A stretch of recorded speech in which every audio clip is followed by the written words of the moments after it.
వస్తున్నాను. Really impressed. చాలా బాగుంది. పాత కాలేజీ చౌర్నికి చాలా బాగుంది. మళ్ళీ నా ఓల్డెన్ డేస్ నా కాలేజ్ టైంకి వెళ్ళాను. హైదరాబాద్లో కోటి ఉమెన్స్లో చదివాను. మా కాలేజ్ కూడా ఇట్టే ఉంటుంది. చాలా పాత కాలేజ్, బ్రిటిషర్స్ కాలంలో కట్టిన కాలేజ్ మాది. మా కాలేజ్లో అప్పుడున్న నిజాం నవాబ్ ఉండేవాడు. ఆయన సెకండ్ వైఫ్ ఉండేదంట. ఆమె రూములు ఉండేటివి, అక్కడ మా క్లాసెస్ జరిగేటివి. కింద గుర్రాల కట్టే రూమ్లు ఉండేటివి, అక్కడ కూడా క్లాసెస్ జరిగేటివి. ఒక డిఫరెంట్ ఎక్స్పీరియన్స్ అది కాలేజ్ డేస్. మళ్ళీ ఆ డేస్ రావు. డొక్కా సీతమ్మ గారు రాజమండ్రిలో మండపేటలో పుట్టారు 1841లో. ఆమె తన జీవితంలో 40 సంవత్సరాలు దాదాపు ఎవరు పేదవాళ్ళు వాళ్ళ ఇంటికి వచ్చినా కూడా ఆమెకు అన్నం పెట్టేది. ఆమె జీవితంలో మ్యాక్సిమం టైము ఎవరింటికి వచ్చి తలుపు కొట్టినా ఏ టైం వచ్చినా కూడా ఆవిడ పేదోళ్ళకి భోజనం పెట్టేది. అందుకని ఈరోజు మన రాష్ట్రంలో ఈ యొక్క మధ్యాహ్న భోజన పథకాన్ని, స్కూళ్ళల్లో ఉండేది మధ్యాహ్న భోజన పథకం, ఈసారి తెలుగుదేశం ప్రభుత్వం, కూటమి ప్రభుత్వం అధికారంలోకి వచ్చాక స్కూళ్ళల్లోనే కాదు జూనియర్ కాలేజెస్లో కూడా మన పిల్లోళ్ళకి మధ్యాహ్న భోజనం పథకం పెట్టుకొని వాళ్ళకి పౌష్టికాహారం ఇవ్వాలా అనే ముఖ్య ఉద్దేశంతో ఈ పథకాన్ని స్కూళ్ళ నుంచి జూనియర్ కాలేజీకి కూడా ఎక్స్టెండ్ చేయడం జరిగింది. చేసి అందులో మీకు పౌష్టికాహారం ఇచ్చే విధంగా ముందుకెళ్తున్నారు. అందులో భాగంగా వారానికి 6 రోజుల్లో 5 రోజులు మీకు ఉడికించిన గుడ్డు ఇచ్చే విధంగా ఈ యొక్క మెన్యూ తయారు చేయడం జరిగింది. అందులో 3 రోజులు పల్లీలు బెల్లముతో తయారు చేసిన చిక్కీలు ఇచ్చే విధంగా వెళ్ళింది. ఇది ఐరన్ కోసం అన్నమాట, గుడ్డు ప్రోటీన్ కోసము. దాంతోపాటు ఎముకల పటిష్టానికి రాగి జావా 3 రోజులు ఇచ్చే విధంగా ఈ మెన్యూను తయారు చేయడం జరిగింది. ఈ మెన్యూ మంచి న్యూట్రిషనిస్ట్తోనూ డాక్టర్లతోనూ అధికారులతోనూ కూర్చొని ఎంతో పరిశోధన చేసి ఎలా పౌష్టికాహారం ఇవ్వాలని చెప్పి ఒక ఫిక్స్డ్ మెన్యూని తయారు చేసి ఒక్కొక్క రోజు ఒక్కొక్క మెన్యూ వచ్చే విధంగా ఈ యొక్క భోజన పథకాన్ని తయారు చేసి దీన్ని జూనియర్ కాలేజ్ పిల్లలకి ఇప్పుడు అందిస్తోంది. ఈ పథకం కింద దాదాపు 44,000 కాలేజెస్లో దగ్గర 33 లక్షల మంది విద్యార్థినులకు ఈ పథకం చేరే విధంగా ప్రభుత్వం దీన్ని డిజైన్ చేయడం జరిగింది. అంటే కోస్టల్ ప్రాంతంలో ఒక రకంగా తింటారు, కడపలో ఒక రకంగా తింటారు, మళ్ళీ గుంటూరు అటువైపు వస్తే ఒక రకంగా తింటారు. కాబట్టి ఏ ప్రాంతానికి తగ్గట్టు ఆ ప్రాంతంలో ఆ మెన్యూను తయారు చేసి వాటి యొక్క టేస్ట్ కూడా ఆ విధంగా తయారు చేసి ఈ యొక్క కార్యక్రమాన్ని ఆర్గనైజ్ చేస్తున్న ఆ యొక్క ఎన్జిఓస్ కానీ ఆ యొక్క సెంట్రలైజ్డ్ కిచెన్స్ కానీ వాళ్ళకి ఈ విధమైన విధానంగా వాళ్ళకి ఒక మెన్యూ తయారు చేసి పంపించడం జరిగింది. ఆ ద్వారా చాలా పెద్ద ఎత్తున ట్రాన్స్పరెంట్ గా ఈ పథకాన్ని ముందుకు తీసుకెళ్తున్నారు. ఏ విధమైన హడావిడి ఆర్భాటాలు లేకుండా. ఎందుకంటే మనం పని చేసేది our work should speak, not మనం మాట్లాడే మాటలు కాదు, మనం చేసే పని. ఆ విధంగా ప్రభుత్వం వెళ్తా ఉంది. ఈరోజు ప్రభుత్వం యొక్క ముఖ్య ఉద్దేశము విద్యార్థులకు యువతకు ప్రధాన ప్రాధాన్యత ఇస్తూ ముందుకెళ్తున్నారు. అందులో భాగంగానే ఈ పథకాలు రేపు ఆల్రెడీ అనౌన్స్ చేశారు. ఫీజు రియంబర్స్మెంట్ కూడా డైరెక్ట్ గా కాలేజెస్కి వెళ్లే విధంగా ముందుకు వస్తున్నారు జూన్ నుంచి. దాంతోపాటు తల్లికి వందనం కింద ఇచ్చే ఫీజులు కూడా రేపు జూన్ నుంచి ఈ సంవత్సరం ఇచ్చేస్తారు. అలాగనే డిఎస్సి పోటీ పరీక్షలు పెట్టేసి జూన్ అకాడమిక్ ఇయర్ కల్లా ఎవరెవరు డిఎస్సికి అప్లై అవుతున్నారో వాళ్ళకందరికీ పరీక్ష చేసి వాళ్ళకి పోస్టింగ్ ఇచ్చే విధంగా, ఉద్యోగం ఇచ్చే విధంగా ముందుకెళ్తున్నారు. డెఫినెట్ గా ఈ ప్రభుత్వం మంచి ప్రభుత్వం, యువత కోసం పనిచేసే ప్రభుత్వం. రాబో 5 సంవత్సరాల్లో 20 లక్షల ఉద్యోగాల కల్పన దిశగా ప్రభుత్వం పనిచేస్తా ఉంది. రేపు మీరు ఇక్కడి నుంచి గ్రాడ్యుయేషన్ ఫినిష్ చేసుకుని బయటికి వెళ్ళగానే మీ అందరూ ఉద్యోగాలు చేయాలా. ప్రతి ఒక్కరి ఇంట్లో ప్రతి ఒక్క యువత ఉద్యోగం చేయాలా. ప్రతి ఒక్క ఇంట్లో ఒక ఆంట్రప్రెన్యూర్ ఉండాలా. వీళ్ళందరూ ఈ రాష్ట్ర భవిష్యత్తుకు ఆర్థికంగా వీళ్ళందరూ సపోర్ట్ చేసి మన ఆర్థికంగా అభివృద్ధి చెందాలనే ఉద్దేశంలో నారా చంద్రబాబు నాయుడు గారు ప్రభుత్వం పనిచేస్తుందని ఈ సందర్భంగా తెలియజేసుకుంటున్నాను. మార్చి కల్లా మనకి ఎగ్జామ్స్ ఉంటాయి కాబట్టి now it is time to fun, games, play అంతా అయిపోయింది.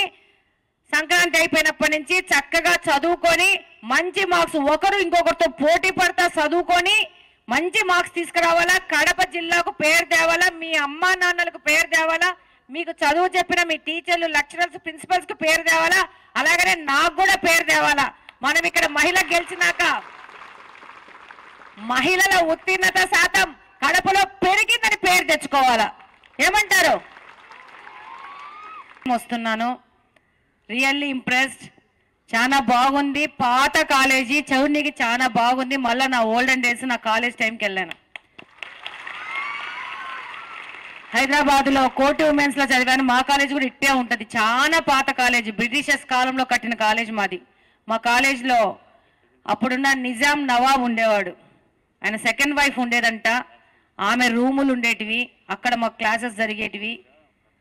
కింద గుర్రాల కట్టే రూమ్లు ఉండేటివి, అక్కడ కూడా క్లాసెస్ జరిగేటివి. ఒక డిఫరెంట్ ఎక్స్పీరియన్స్ అది కాలేజ్ డేస్. మళ్ళీ ఆ డేస్ రావు.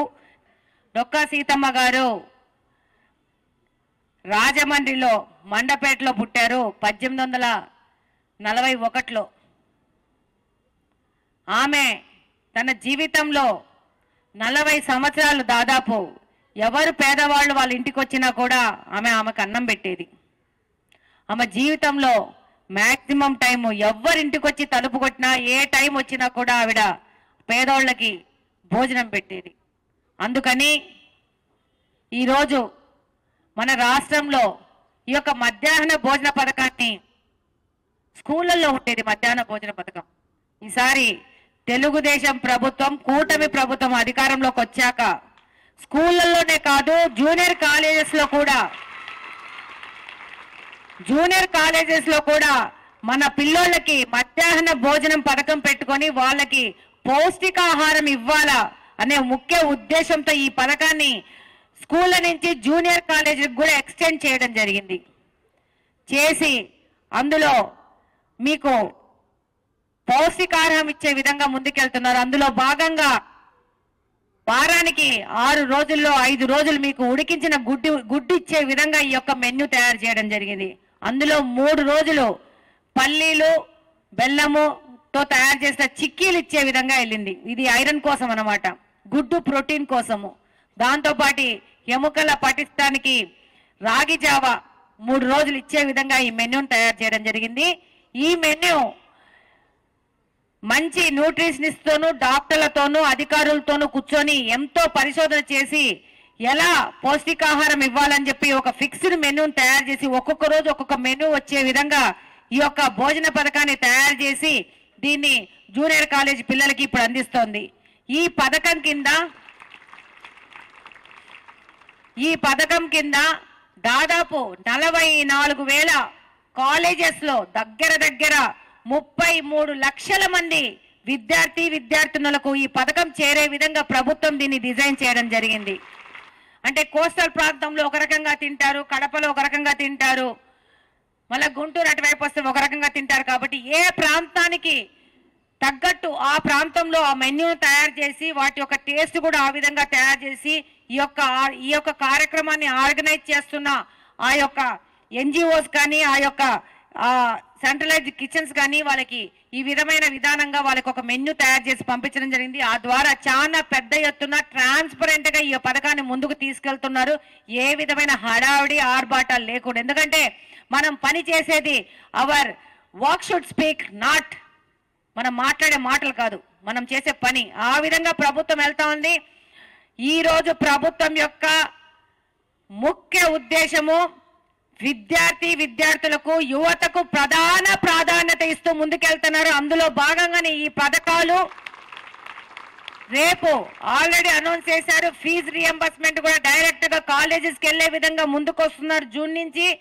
దాంతో పాటు తల్లికి వందనం కింద ఇచ్చే ఫీజులు కూడా రేపు జూన్ నుంచి ఈ సంవత్సరం ఇచ్చేస్తారు.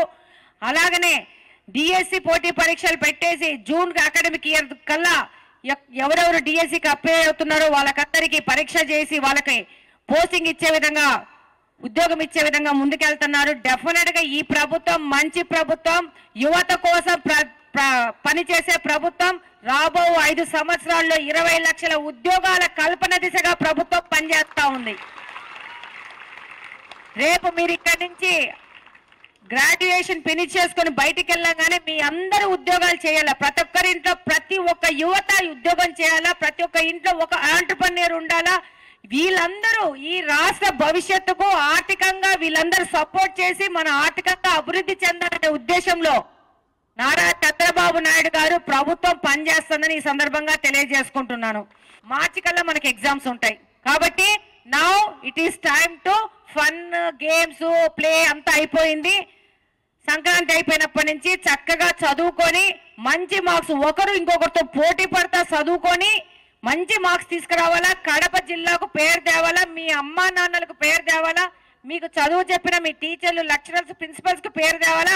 అలాగనే నాకు కూడా పేరు తేవాలా. మనం ఇక్కడ మహిళ గెలిచినాక మహిళల ఉత్తీర్ణత శాతం కడపలో పెరిగిందని పేరు తెచ్చుకోవాలా. ఏమంటారు? Thank you very much.